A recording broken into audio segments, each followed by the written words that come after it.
welcome to Asmagam and Self-Learning Cafe's podcast, Unlearned.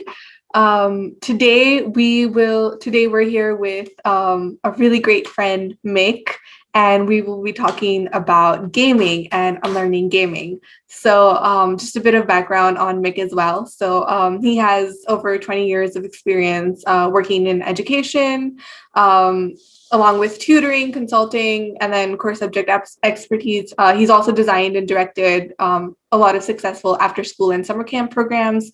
In 2014-15, he was awarded Teacher of the Year at Woodcrest School as a gifted program teacher, and he was also nominated as Outstanding Teacher of the Year by the Encino Chamber of Commerce.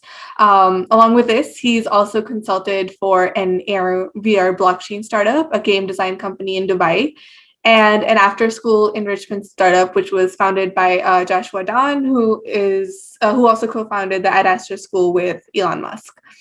He's also created and designed more than 30 games and animations on the Scratch platform, and he's designed a game for the Roblox platform, which will be released in December this year.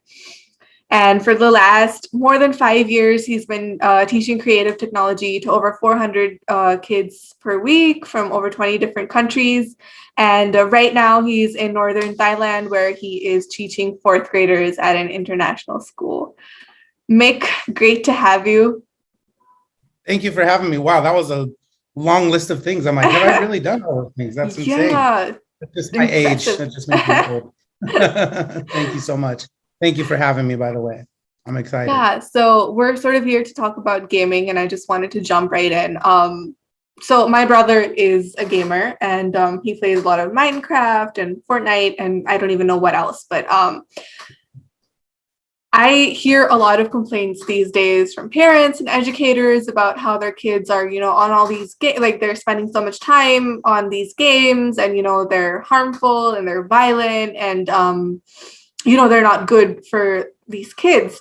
And if they're so bad, I was just wondering, like, what is it that's so, what is it that draws sort of kids to these games? What are some needs do you think are being fulfilled through these games that they aren't being fulfilled anywhere else?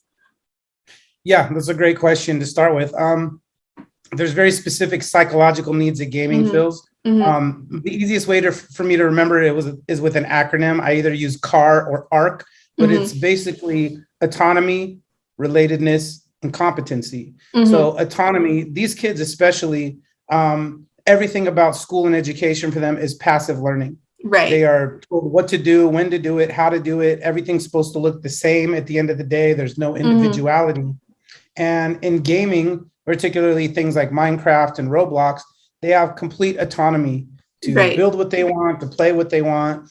The relatedness is kind of that co-experiential thing that like Roblox and Minecraft have, where they can join their friends in a server and play together from remote locations. And then the competency is just being good at something, that they value versus being good at something that is pushed on them by parents or teachers as something that's valuable, even though in their mind, they're like, why is learning Roman numerals valuable to me? And so it's gaining competency at things that they value, whether it's, Fortnite or Roblox. And so there's really deep psychological needs that are not being met in other areas of their life. And I think it's always been like that for gaming. It's not just for kids, but it's especially true of Gen Z, because they're so hyper aware of how little education in school is connected to the reality of their world or to the modern world in general. Right.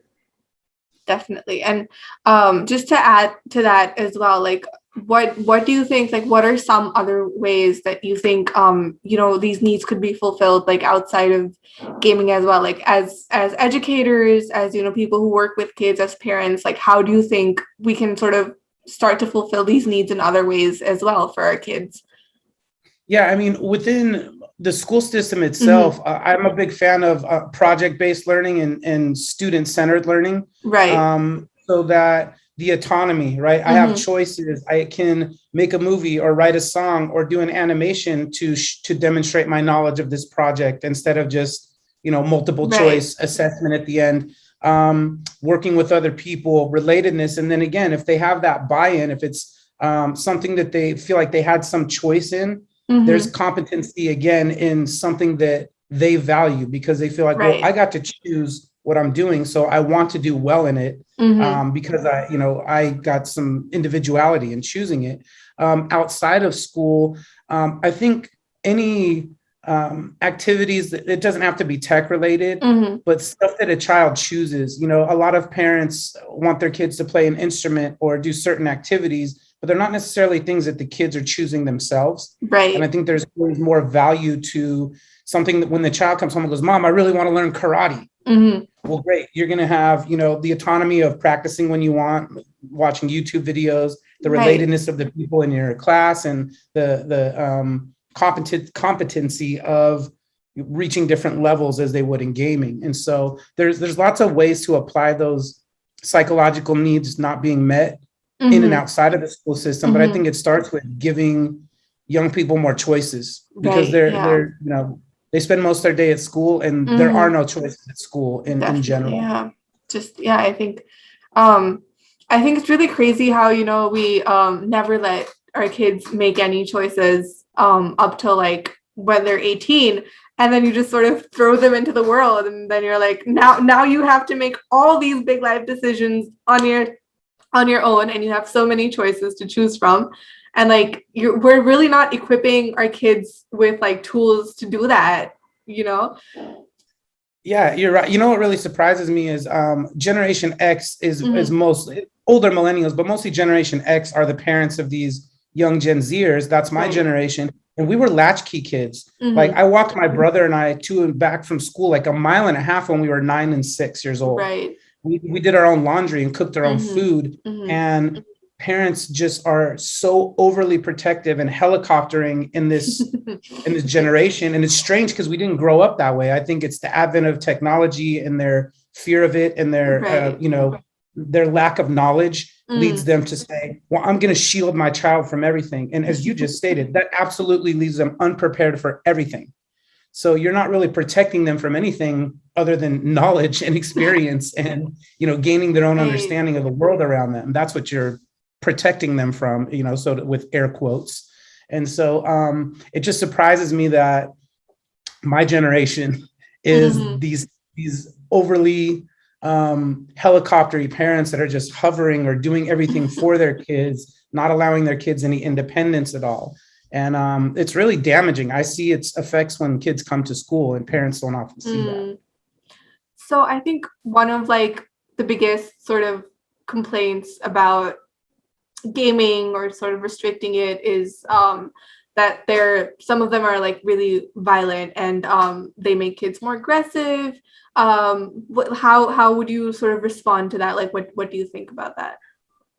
To me, video games are the new. So when I was a kid, it was television. Television's going to rot your brain. Violent movies will make you violent. Then it was rap music or heavy metal. Right. The lyrics, the aggression there is no data that's ever been collected that makes any correlation between media and violence. Violence is usually something that comes from the home, as for boys, especially if they do not have a loving maternal figure of any kind in their lives. They don't build empathy as a young child. That leads to violent behavior, which is, due to a lack of empathy. They might like violent video games as an extension of that, but that's not the cause of the behavior. It's maybe something that they choose because that behavior is already within them. And so I laugh when I hear that, because I'm like, it's video games now? Because it used to be TV, and then it was rap music and metal, and then it was action movies, and now it's video games. And it's like, no, none of those things are true. And it's just absolving responsibility from the real root of the problem, unfortunately. Yeah. I think like if done in a really healthy way, it could just be like a really healthy way of sort of, an outlet for rage that isn't, it's not harming anybody else. You're not being violent in real life. And if you have that chance to sort of, work out your anger issues that way, I mean, like what's the fault in that? That's a great point, actually, that I haven't really thought of it that way, but you absolutely make a great point. It's a therapeutic way Right. to Yeah. release it in a way that doesn't really hurt anyone. You know, you mow down a bunch of Nazis in a video game. That's different than, you know, perpetuating that kind of violence in real life to any Right. degree. And so Yeah. I think that's a great way to look at it is Mm-hmm. if there's a root problem there, they're going to choose those kinds of things because it's within their interests. To the counterpoint of that, if they don't have that inherently within them, any feelings that might be welling up in them, that's a great place to release them that doesn't hurt anybody, you know, Right. and allows Yeah. them to kind of role play. Mm-hmm. Kids are all into role playing games, and that's acting out without having to act out. So yeah, I think you make a great point there. Yeah. And then so I also wanted to see the flip side of this where you know, there's a lot of, like we said, there's a lot of chatter about how video games are bad for kids. But I also wanted to see, you know, what are some of the skills you think that playing video games sort of inculcates kids with? Yeah, I think that's, you know, you mentioned your brother doing Minecraft. Mm-hmm. I remember when I started my tech teaching job, it was like 6 years ago now. The first thing I asked the principal was, can we get Minecraft here? And she kind of rolled her eyes and goes, make these kids play video games all day. I'm not going to have them playing video games at school. And I could tell from her answer, she didn't really understand Minecraft or the benefits of it, and that she probably wasn't going to be too receptive to my explanation. But Minecraft is literally kids mining different materials so that they can build things, so that they can create, so that they can create these little worlds, and they can explain the reasons why they mine this thing that turns into this thing that then allows them to do the next thing, so that they can plan ahead for their little city or their little town or their little house. And I listened to like 2 5-minute explanations from kids, and I'm like, that's enough. I get it. I understand. Like you're getting autonomy, you're learning how to build and create and design. And you know, in terms of the skills that we're teaching kids in school, we're teaching them to memorize information like when I was in school, because we didn't have supercomputers in our pockets. And that's useless to this generation. Whereas the World Economic Forum names like skill sets all the time for the world of 2030 and beyond. And the top two of the ones that come up the most that I've seen are creativity and social intelligence.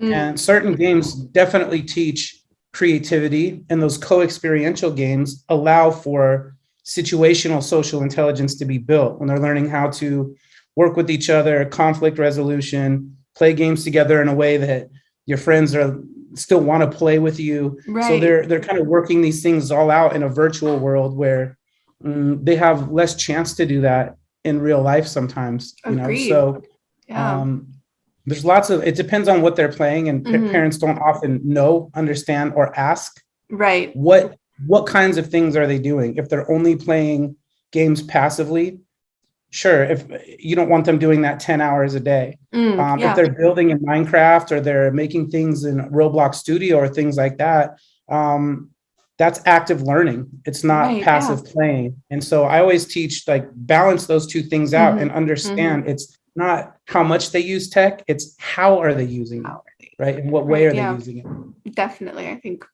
definitely agree with you on that. And I think, like you said, especially I think in the pandemic with everyone in their homes, I used to see my brother, you know, playing online with his friends, and like it was just such a great way for them to interact with each other in a very active way that, you know, they weren't able to do otherwise. I mean, my brother goes outside and plays with his friends as well, but obviously he couldn't have done that in the lockdown and with the pandemic. But like he still had this space where he could, you know, get together with his friends and talk and, you know, do something together. And like you said, like games like Minecraft, Roblox, they work as such great creative outlets as well, especially like in a system with our education system where we're just like we're limiting that so much for the kids right now. We're not giving them enough creative outlets for them to express themselves. And that, like, this is how they're sort of seeking it out now. Yeah, absolutely. I think the key is balance. You know, you mentioned your brother liking to go outside and play. It's like that with anything in life. I teach my kids, like, I still want you to play with your pets and go outside and get fresh air and do those things. And when you're using tech, again, my old principal used to think I'm adding to their screen time. And I said, no, I'm trying to steal some of their passive screen time and turn it into active learning, creating, building, designing, or at least social co-experiential things with their friends, so that they're hanging out and learning some building some social intelligence through gameplay.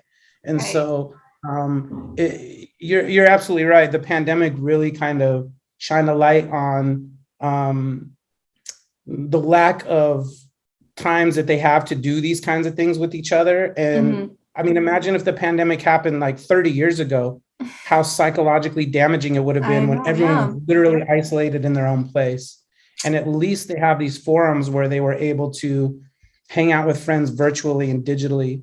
And it's a good thing. I think places like Roblox can be dangerous and have there's lots of inappropriate behavior and language and things, but you don't shield kids from that. You teach them how to use it safely, and that's what helps them build awareness and will eventually help them when they get older, so that they're not, as you were saying, 18 just turned loose onto the world that they have no knowledge of, so. Yeah, agreed. And so you talked about how you wanted to introduce Minecraft in your school. I just wanted to know, like, what are some other ways you think that we can sort of leverage gaming as a learning tool? Yeah, I mean, it still comes back to the games or platforms themselves, but I think, like, for example, I find Roblox boring. Like, the kind of games I grew up on are not the kind of games my kids play. My students play these role-playing games like Adopt Me and other things, and I have them explain it to me, and I'm like, so that's it? We buy pets, and I'm either a baby or a parent, and then what? And I think that as a mentor, as a teacher, everything is a teachable moment. And so when I am playing those games with them, I can point out why certain things are important, or, oh, you built this, that interior designers do this, architects do this, city planners do this, and start kind of planting those seeds in their minds of how these things can be beneficial. So I don't know if they always will see those things on their own or understand them, but that's where an educator, a mentor, a parent, a teacher can be instrumental in helping them make connections to what's valuable about what they're doing when they're gaming. I like to teach mindset skills too. And I think that, like, almost all children have empathy when they're young, but it's not often taught to them explicitly. We kind of think implicitly, like, well, no, they understand. They know that poor girl lost her dog. And it's like, yeah, but why not explain to them the value of that,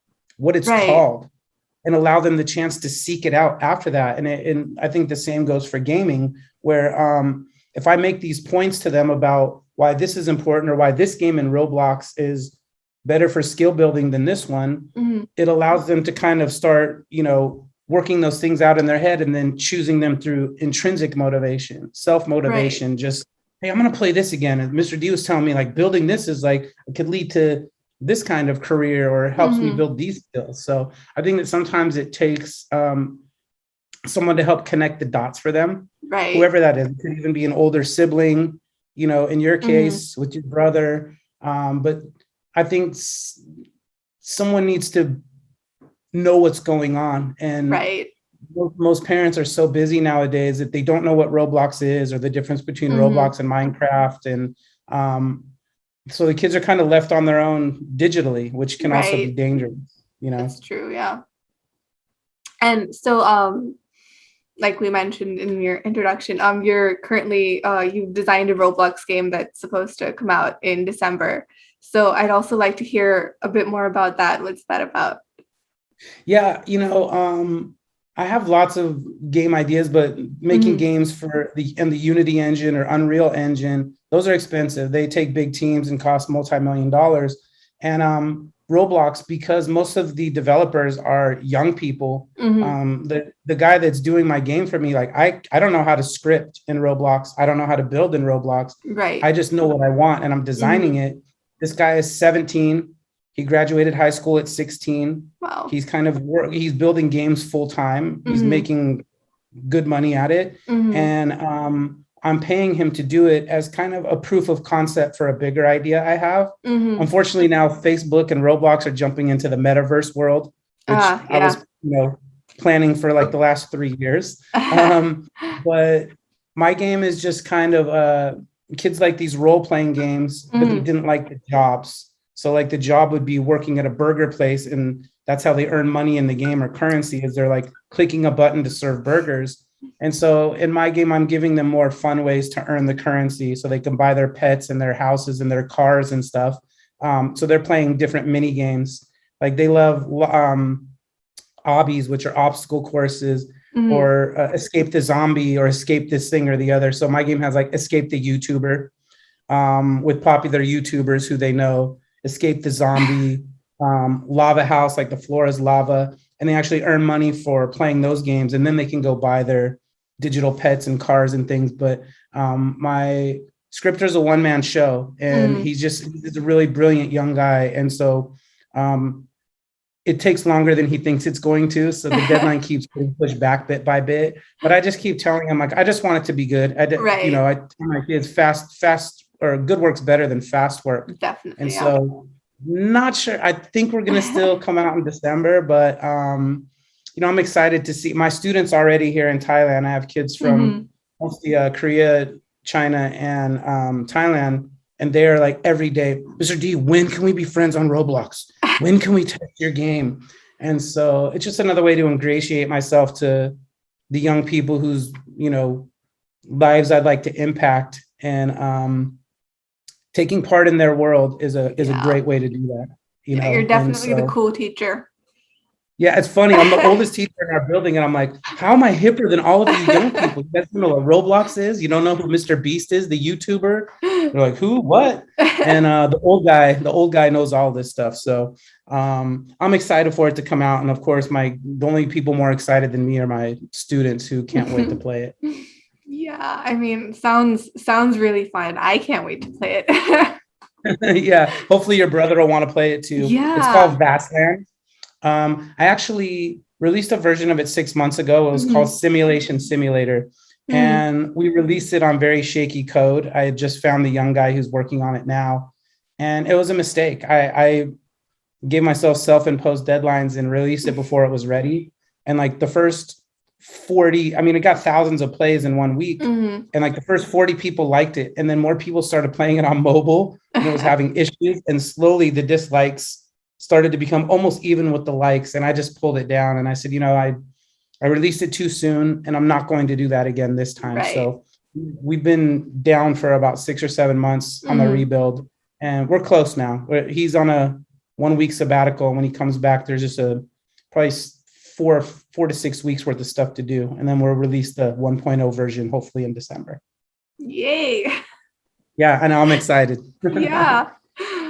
Okay, so I also had just a few rapid fire questions for you, which we ask all our guests on our podcast. Cool.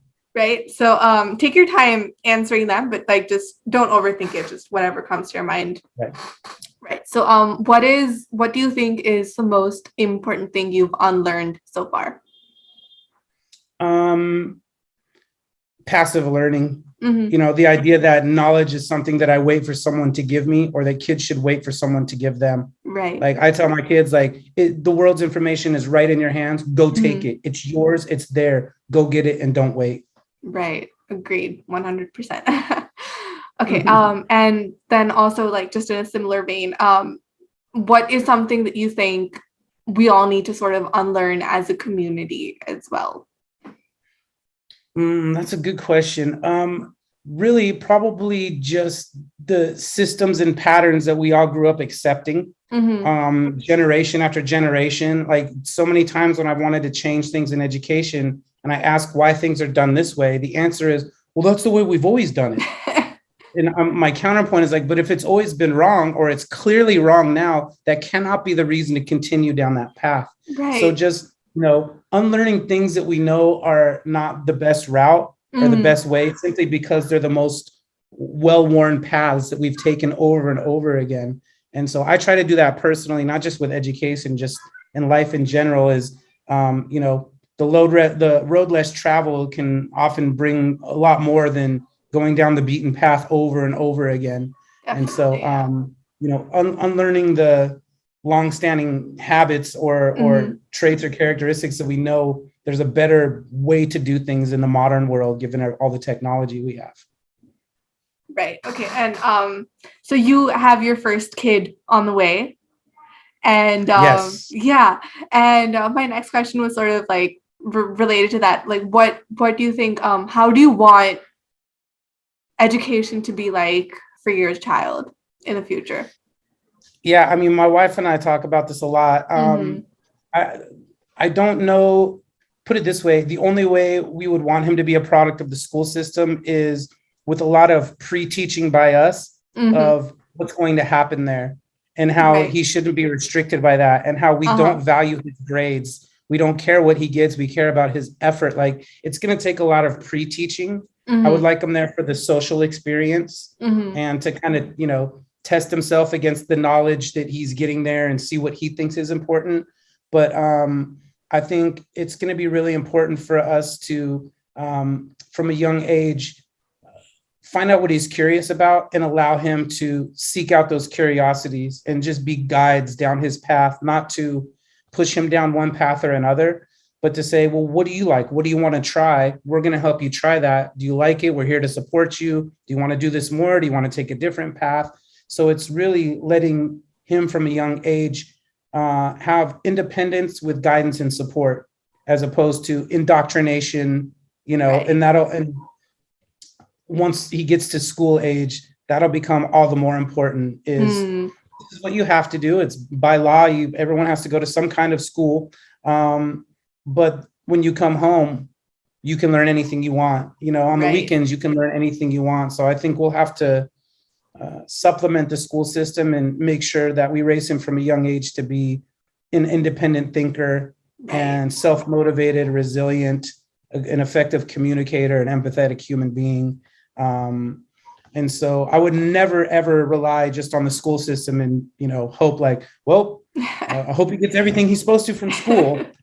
I don't believe that can happen. Not at any school I've been to. Even the best ones are far cry from what I would think education should and could be in modern society. So we're excited, though, for to give him those opportunities that my wife and I never had as kids. You know, we both came from less than, I had a great mom, but not a great dad. And her parents were not supportive of her immense abilities when she was young. So it'll be interesting because our son is Zachary is his name. It'll be interesting to see with our combination of skills and abilities, but with the support that we always wish we had, what he's going to be capable of accomplishing. Like that really excites both of us.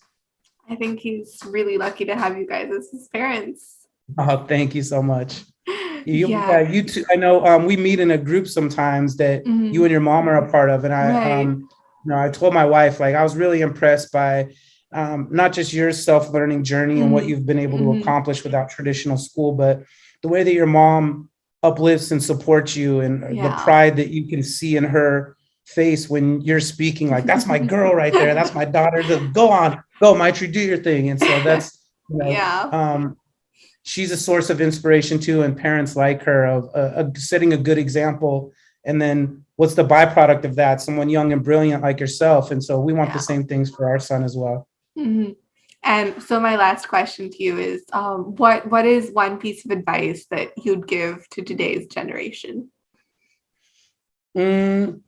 I think the big thing is that I don't think kids are getting enough social emotional development and learning. I don't think there's enough focus on mental health. Everything is assessments and grades and getting to the next level. You are valuable and you have talents and skills, even if they don't fit within the 4 school subjects that you take or what your parents might think is valuable. We all have skills and talents that lie within us. And the great thing for this generation is that you can actually develop those skills on your own. Right. For me, it was like, you have to wait to college till you can do something that you want. Right. For the first 13 years, it's you have to do what we say. And that is just not true of young people today. They can literally go on YouTube and learn anything that excites them or interests them, and build and develop skills over the years into, employable skills or some kind of a career, entrepreneurial endeavor for them. And so I would say, know that you're valuable, know that you have talents, and go take that knowledge. It's there for you. Seek it out, grab it, use it, and, please change the world. The baby boomers really screwed things up. Generation X did not do a great job of fixing those mistakes. And now it's up to millennials, and especially Generation Z, to really change the way everything works in the world. And I believe in them. They're so much more diverse in their thinking and accepting of different people than their parents and grandparents' generation. So I'm really excited to see what young people will make of this world for us. So know your value and your talents, and just go get it. There's nothing to stop you. You have the world's information at your fingertips. Please use it, and don't let anyone frame your value. Know that you have it regardless of what school or teachers or anybody around you tells you. Very profound. Great piece of advice. Thank you. Great. So that sort of wraps up our episode for today. It's been really fun chatting with you. I certainly learned a lot, and our viewers will too. So yeah, it's great having you, Mick. And thank you so much. It was really fun. I enjoyed the chat. You asked really great questions and thought-provoking questions. So I appreciate you bringing me on. Yeah, it's been great having you on. Great. Okay, so we will see you guys next week for our next episode. Till then, stay tuned. Bye. Bye. Thank you.